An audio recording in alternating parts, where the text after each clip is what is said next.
Berdiri megah di jantung Jakarta, Masjid Istiqlal adalah simbol kemerdekaan sekaligus kebanggaan Indonesia.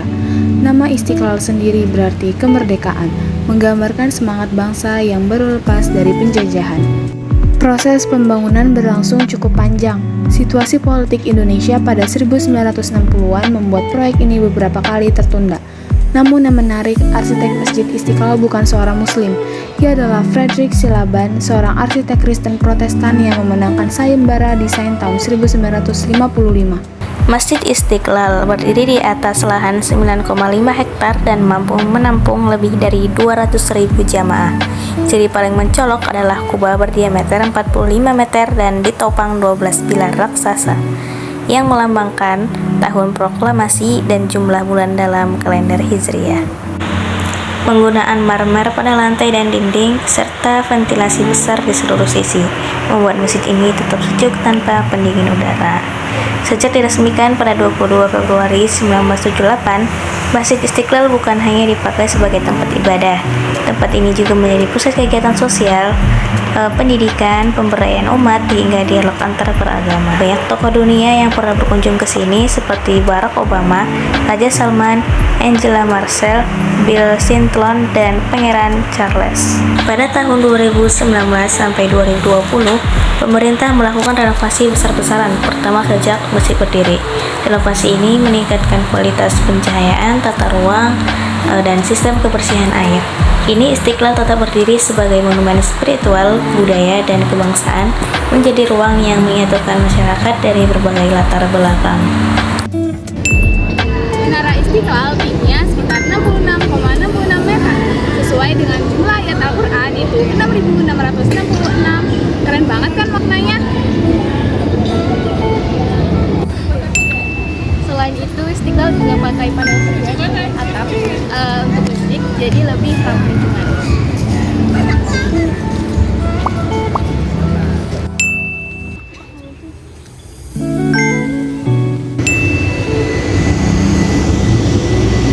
Di dalam masjid terdapat 12 spiral yang melambangkan tanggal lahir Nabi, yakni 12 Rabiul Awal.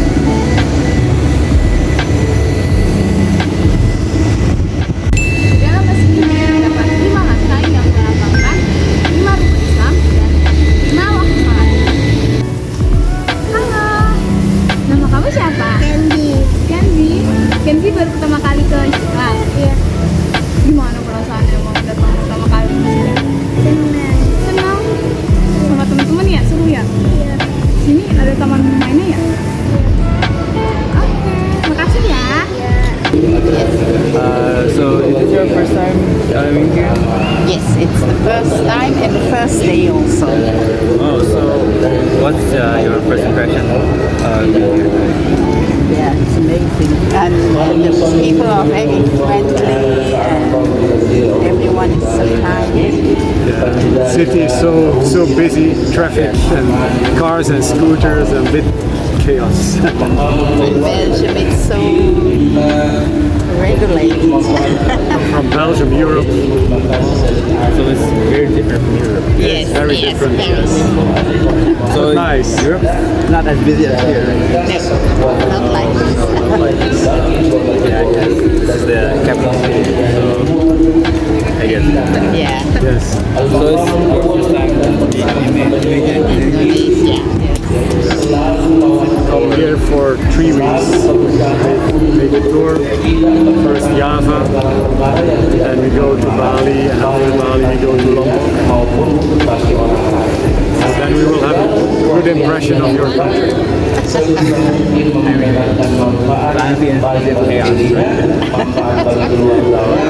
Nice. It's really nice. It's really great. I'm glad to see that you guys enjoy it. You're welcome. Have you been in? No, next summer We go now. So you guys will be here until New Year. Yes, more or less. Yeah. We Christmas celebrate here. New Year here. Not in Jakarta, but in Lombok, I think. Can we take a photo? Yeah. Okay.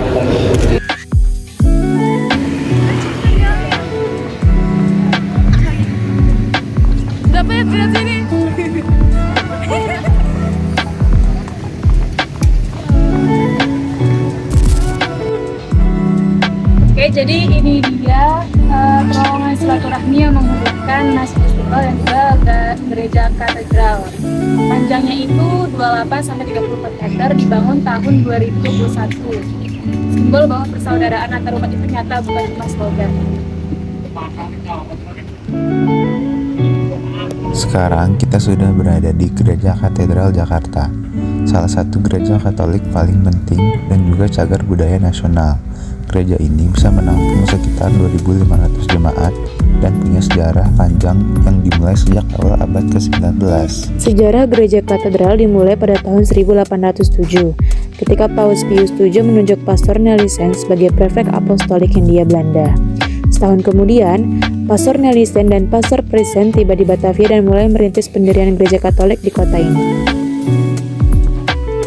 Pada awalnya, umat Katolik hanya menggunakan rumah bambu yang dipinjam pemerintah sebagai gereja sementara.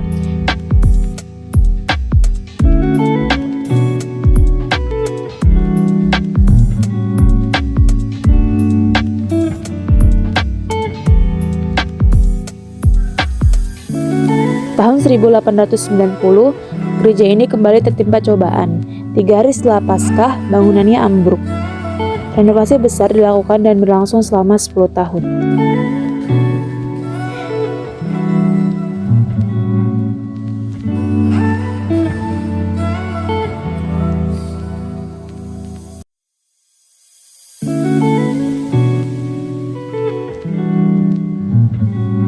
Sejak tahun 1993, Gereja Katedral Jakarta ditetapkan sebagai cagar budaya. Jadi semua elemen bangunannya dilindungi oleh negara karena nilai sejarah dan arsitekturnya.